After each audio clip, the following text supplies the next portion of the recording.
Hey guys, Paulie from Running Injury Free Revolution. We're here at the beautiful river. It's a great day.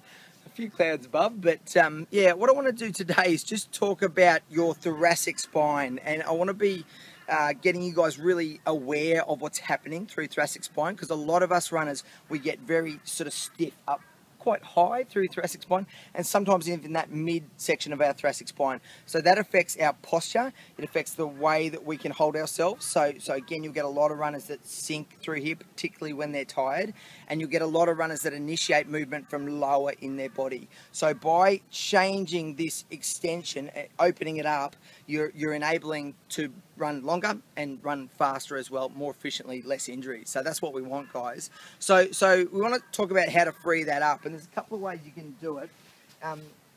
Basically, your first really simple one is you can get in on your foam roller. So whatever type of foam roller you've got, and you can just start to really look at your extension. So you can play around. Oftentimes, a couple of little manips there, little cracks. I can practice getting in on that lower section, and I can also get quite high as well, so I can really sort of feel that extension through there. So I can do that sort of PA, like back to front type of scenario. I can also sort of get in on my angle, so I can sort of head over on one side, start to free that up. I'll find some little trigger points. I can do other side as well. So foam roller, really good little tool.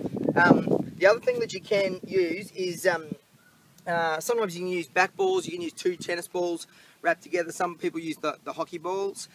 This is actually my little monster. It's actually the reflex balls that we tape together.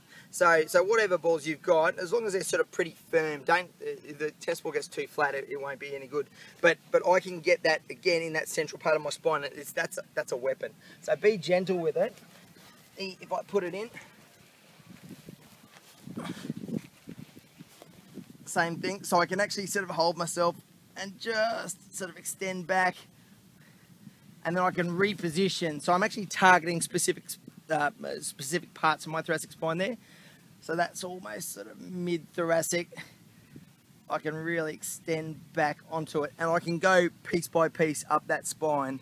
So that's a really useful one, really handy one. The other thing that you like to do is actually target your spot specifically. So sort of erector spinae going either side of that thoracic spine, and you can use your little trigger balls for that. So either a reflex ball, or again, this is a high bounce ball. Don't let whatever you've got, guys. You don't have to spend a ton of money for your release type of tools. You can find them around the house.